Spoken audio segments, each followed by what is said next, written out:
اچھا، صلح حدیبیہ اور بیعت رضوان کا جو پس منظر ہے، اس پہ ذرا آپ گفتگو کیجئے کہ اس کا جو پولیٹیکل، اس کا جو سوشل، اس کا جو ایک معاشرتی پس منظر ہے پورا، اس پہ ذرا تھوڑا نگاہ ڈالیے۔ بسم اللہ الرحمن الرحیم۔ جنید صاحب بہت شکریہ۔ یہ جو صلح حدیبیہ ہے، بیعت رضوان ہے، جیسے ابھی ذکر بھی ہوا، یہ ہماری تاریخ کا، اسلام کی تاریخ کا اتنا بڑا واقعہ ہے کہ قرآن مجید نے پوری ایک سورہ مبارکہ اس کے بارے میں اتار دی، سورہ فتح، جس میں اس کو 2 عنوانات دیے جن کا پروفیسر صاحب نے ذکر بھی فرمایا، فتح مبین بھی کہا اور نصر عزیز بھی کہا۔ 2 یہ ایسے جامع عنوانات ہیں جو صلح حدیبیہ اور بیعت رضوان کے سارے ثمرات کو اپنے اندر سمیٹے ہوئے ہیں۔ اس کی بنیاد کب پڑی؟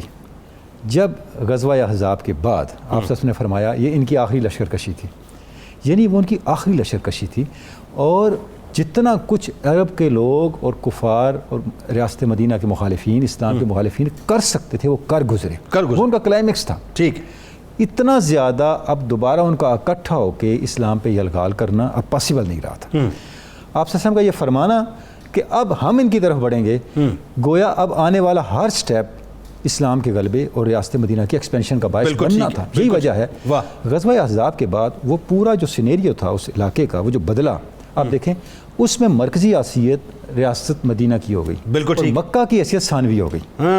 یعنی جتنے لوگ تھے اب ان کی توجہ کا مرکز، قبائل کی توجہ کا مرکز، ارد گرد کے جتنے مؤثر حلقے تھے ان کی توجہ کا مرکز اب مکہ والے نہیں بنے، فرسٹ اسلامک اسٹیٹ ہو گئی، مدینہ طیبہ۔ پہلی تبدیلی تو یہ آ گئی۔ اگلی جو بڑا بنیادی معاملہ تھا وہ یہ تھا کہ آپ سسٹم کے پیش نظر کیا چیز تھی؟ دعوت دین حق، بالکل اس کو پھیلانا تھا۔ بالکل اب وہ پھیل نہیں سکتی تھی تا آنکہ مکہ المکرمہ اس کا مرکز نہ بنتا، مکہ تک بھی وہ دعوت نہ پہنچتی۔ اب مکہ کی طرف بڑھنا تو تھا، آپ سسٹم کی مکہ کے حالات پر بھی نظر تھی، مکہ میں جو اہل ایمان تھے سورہ فتح میں بتاتی ہے ان پر بھی نظر تھی۔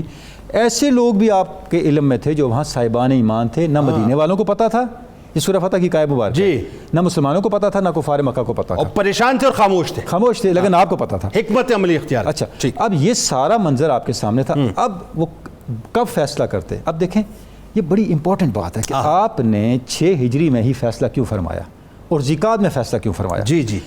آپ عمرے کی نیت سے چلے، کیونکہ یہ حرمت کے مہینے تھے، ان مہینوں میں دوست دشمن ہر کوئی بیت اللہ آ سکتا تھا، کوئی روک نہیں ہوتی۔ ویری ٹرو، بہت اچھی بات ہے، پہلی امپورٹنٹ بات، بہت اچھا نقطہ۔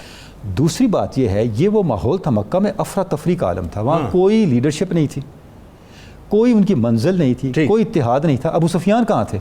وہ شام میں تھے۔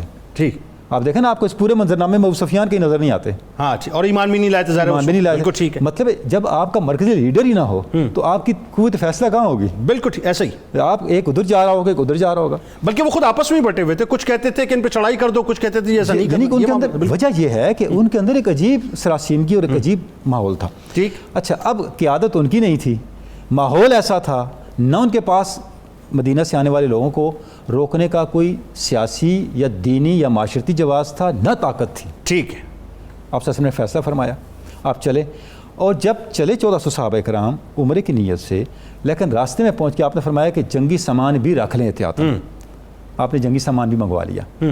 اچھا، جب راستہ طے کیا تو ان کو پتہ چلا مکہ والوں کو کہ یہ تو مسلمان اتنی تعداد میں آ رہے ہیں، اب ان پہ خوف کی کیفیت طاری ہو۔ انہوں نے پھر 200 سواروں کا ایک دستہ بھیجا، خالد بن ولید رضی اللہ تعالیٰ عنہ، اس وقت ایمان کہ آپ ان کو روکیں کہ یہ آگے نہ بڑھیں۔ ٹھیک، آپ دیکھیں کس طرح کے لوگ آپ لے کے جا رہے تھے۔ جس نے مذاکرات کیے سہیل بن عمر نے، ان کا بیٹا عبداللہ ابو جندل رضی اللہ تعالیٰ، عبداللہ ابن عمر لشکر میں تھے، اور عبداللہ ابن عمر اس معاہدے کے گواہوں میں شامل ہیں۔